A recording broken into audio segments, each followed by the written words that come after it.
Teachers in Philadelphia protest unsafe school reopenings. Fast food workers in California and North Carolina strike for a $15 minimum wage.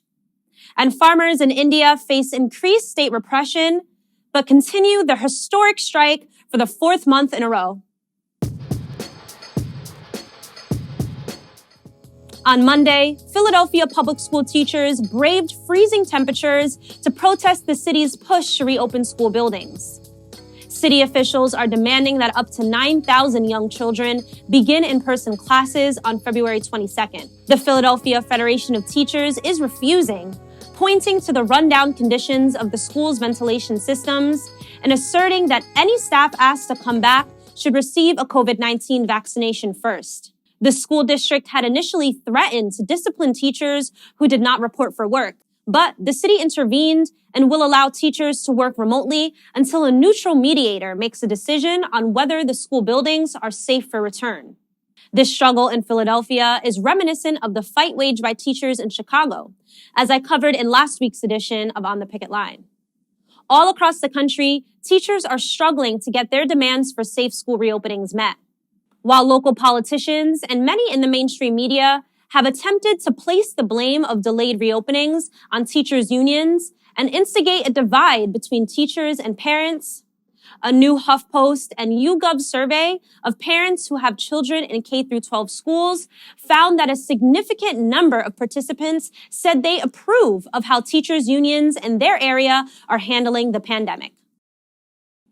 Fast food workers from California to North Carolina are on strike demanding a $15 minimum wage. On Tuesday, hundreds of workers across Los Angeles went on strike and took part in a Fight for 15 caravan action. Also on Tuesday, workers at a Little Caesars in Fayetteville, North Carolina, went on strike and held a rally outside their store demanding $15 an hour. We're fighting for everybody. We're fighting for everybody getting treated like this. We're fighting for all our employees to live. We're fighting for everybody. These strikes come days after a Congressional Budget Office report found that raising the federal minimum wage to $15 by 2025 would benefit nearly a quarter of the U.S. workforce and lift 1 million workers out of poverty. It also found that a $15 minimum wage would significantly reduce government spending on food stamps, the child tax credit, and the earned income tax credit. The CBO's report has received criticism for estimating that 1.4 million jobs would be lost, which contradicts research showing that an increase in the minimum wage has very little to no effect on job loss. A couple weeks back, congressional Democrats reintroduced the Raise the Wage Act, which would institute a $15 federal minimum wage. While Congress battles it out, it's clear that a $15 federal minimum wage is an absolute necessity in a time of record poverty and income inequality. In particular, a $15 minimum wage would have the biggest impact on oppressed communities, including women and Black and Latino people, who make up a majority of America's low-wage workforce.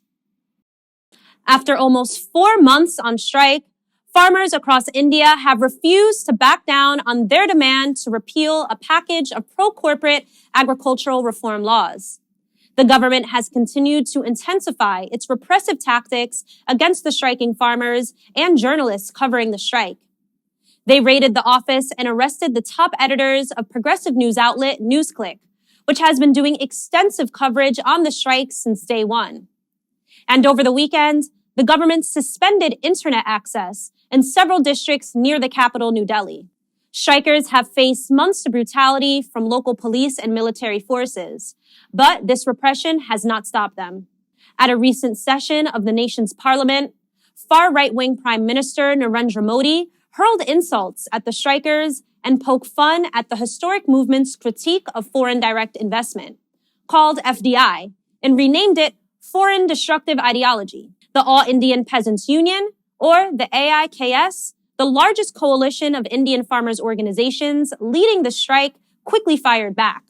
Quote, "The farmers will not step back till their genuine demands are met. AIKS calls upon all its units and all the farmers of India to organize massive protests all over the country against the insult of the farming community by the Prime Minister and prepare for more determined mass struggles across the country." Meanwhile, The U.S. has signaled its support for the unpopular reform laws.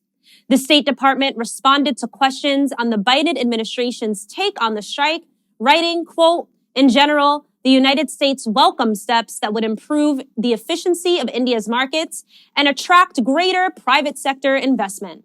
Sounds like the only foreign destructive ideology plaguing India is that of multinational corporate interest.